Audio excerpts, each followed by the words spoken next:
And the Buffs win another Rocky Mountain showdown, beating the Rams 28-9, moving to 2-1 on the season. Wow, this feels like a breath of fresh air because I did not want to see this team lose. I mean, this was it. Like there was so much on the line for this game. After that loss to Nebraska, everyone's heads were down, but we knew we were the better team here, and we dominantly beat them. I mean, we talked about this in a preview, but we needed that Shedeur bounce back game on offense. We stopped the run and we ran the ball. It was almost perfect. I mean, I think this was definitely our best game of the season, and I can't wait to start this momentum going forward as we got Baylor next week, which is another winnable game. But let's recap that CSU game from this past weekend. Welcome to Buffs Banter, everybody, presented by Believe Network. My name is Dean Frank, and I'm here with my co-host, Oscar Gonzalez Moore. Oscar, how we feeling? I'm feeling revived. I'm feeling like a new man. I feel amazing, dude. Such a relief that we were able to come in and pretty much after the first quarter dominate. I mean, there was no question we were going to win this game. It almost felt like a reverse perspective from the Nebraska game. Like Sure. once that first half ended, it was almost like the game was over, Very convincing win on Prime and Shedeur's part. I love the way we played. And yeah, we'll get into the specifics in a second, but how about yourself? I think you started right. You said that right, because I don't know why this team can't start hot every single game. It's like that first quarter is always like a little practice run. I mean, I know it takes a minute to figure out the schemes and just get comfortable, but there's no reason for us to be down 3-0 in that first quarter. Our offense was shut down, but then we were able to score twice in the first half. And from there on, it was just, it was clear that we were the better team. I mean, I just love, really, CSU, talk shit, get hit. Like, they talked so much before this game, and you saw that all over the media. And, it seemed like we were just able to shut up and just play better. Really, in like every single manner. Our defense was phenomenal. I mean, they keep us in these past 3 games. It seemed like a pattern now. It's like our defense has been coming up clutch, whether it's just a 3-0, a 3, excuse me, but whenever we need our defense to come in clutch, I feel like they do.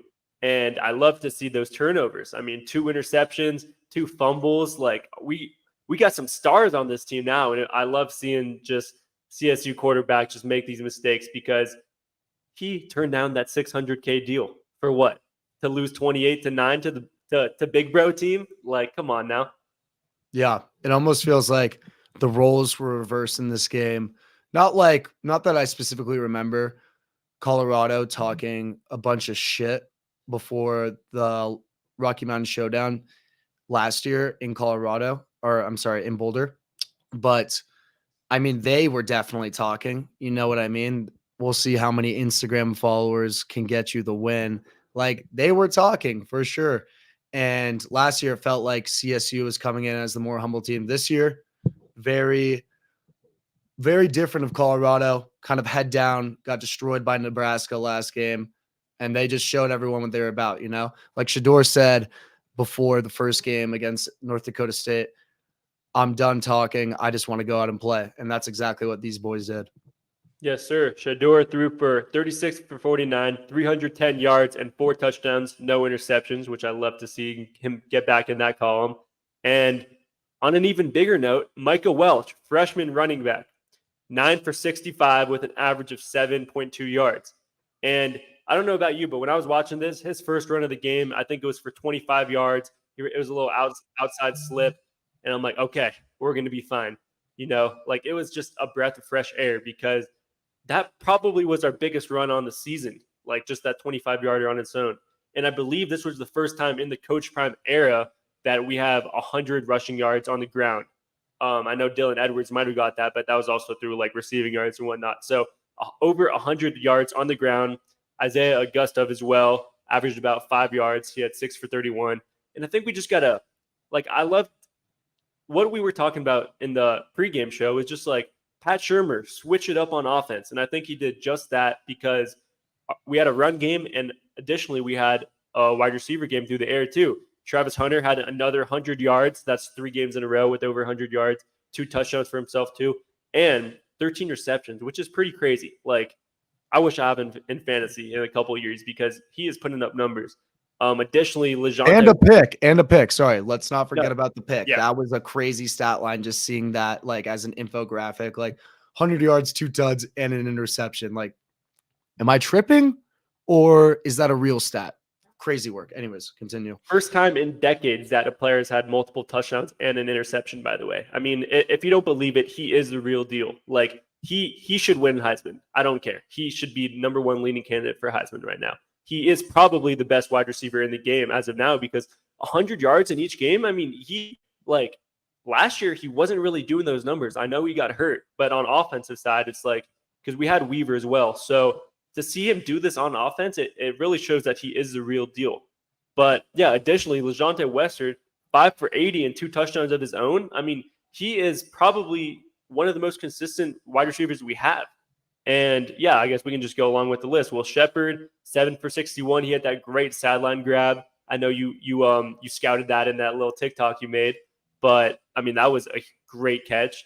And then Jimmy Horn himself, 4 for 22. I mean, it wasn't the biggest of games, but like I feel like this wide receiver team, just like this wide receiver class, just everyone did their part today, and it was awesome to see.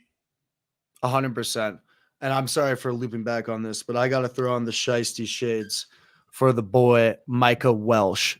Okay, so much to go over right now, but Colorado hasn't been able to establish a run game in probably 8 or 9 games, going back to last season. I honestly can't remember the last time we ran the ball that well. And this kid, Micah Welsh, man, he is the future. Do you see the way, like, even when he'd get 2 to 3 yards, those were hard-earned 2 to 3 yards. He'd be bumping off guys, like, behind the line of scrimmage, just, like, taking hits and fighting for those yards. And with that comes amazing opportunities, like you were just talking about. His 25-yard run, which was insane. Like, look, Hayden, he's got the credentials. You know what I mean? He's almost like a Harvard business student applying for a very a super good job, like for a Fortune 500 company. Like, got the credentials, went to Ohio State, was probably a 4-star coming out of high school. He's played before in the Big Ten. Michael Welsh, freshman, he's got that critical thinking to him. He knows how to think outside the box. He's a freshman, and he just ripped up Colorado State's front seven, was just finding the holes. Amazing performance by him.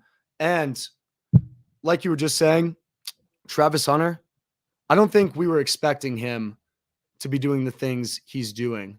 Everyone already knew he was the most talented athlete in all of college football, but he is generally the best player on both sides of the ball, bro.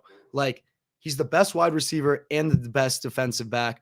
Nobody is playing. If you take into account the amount of snaps this guy has, and he's still able to lock up Horton, have 100 yards, 2 touchdowns, and an interception, we are witnessing history. And I don't think enough people are like tapping into that, like how great of a generational run Mr. Hunter is having right now. So shiesty glasses are coming off, but hats off, shades off to both those gentlemen playing their asses off for this organization.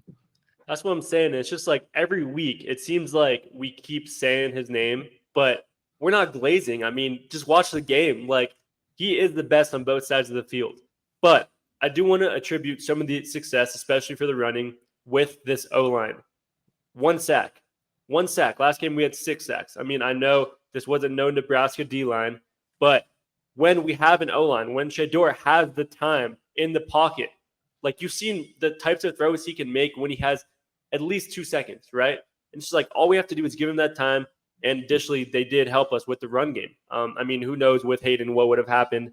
I think we got a good little trio of backs, which is also, it's like our coaches are listening to us or something, because Charlie, I don't want to mispronounce his last name right now, but Charlie? I mean, Charlie, like, he was a starting running back at the start of the year, right? And it's just like, he never really showed anything special. With him, he was a walk-on, obviously great story, but where's the ceiling? Like, with this team, the ceiling needs to be super high where it's like Big 12 championship or bust, bowl game or bust. Like we're not just putting in players for any no pity show. So I like seeing Micah Welsh out there, and I like seeing Isaiah Augusta as well. Definitely. I mean, it's like obviously we have so many transfer portal players, and I'm sure Prime was like, yeah, you got a spot on the team. Like last year, the team didn't have that many weapons, but football life in general is not about your accolades. Like I was just talking about, it's what have you done for me recently? We're in that type of business. And if the running backs can't produce and this freshman is coming in and fucking shit up, like, I'm sorry, play him. I really hope Micah Welsh starts next game, even if Hayden's back, or he at least has 50%, upwards of 50% of the snap count as the running back, because he deserves it. On another note, on switching sides of the ball, Levante Bentley, 3 games in, powerhouse, dog. Like, we're waiting for BJ Green to show up, and he played decent. You know what I mean? Like, finally, like, thank you. But like, Bentley might be, I mean, I'm not going to say he's the best player on our defense, but like, when you think of that, the trenches on the defensive side, whew, he is just all over the place. That's a big guy too. You do not want to get hit by Bentley.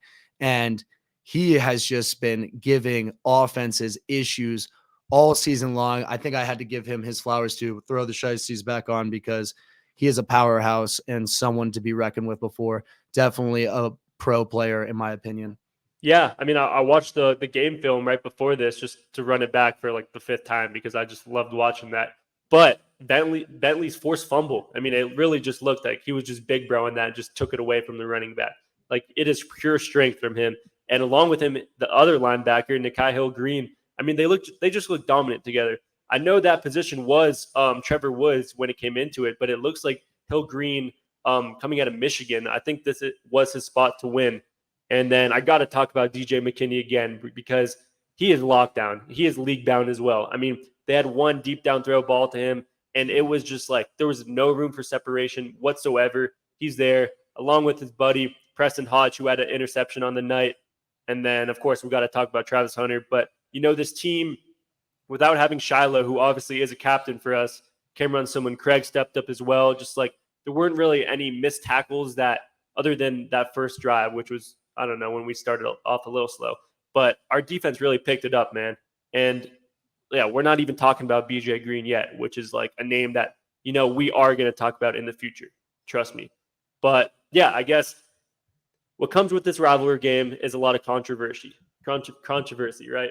We saw what happened. They were talking before the game on Instagram, both Horton and the quarterback.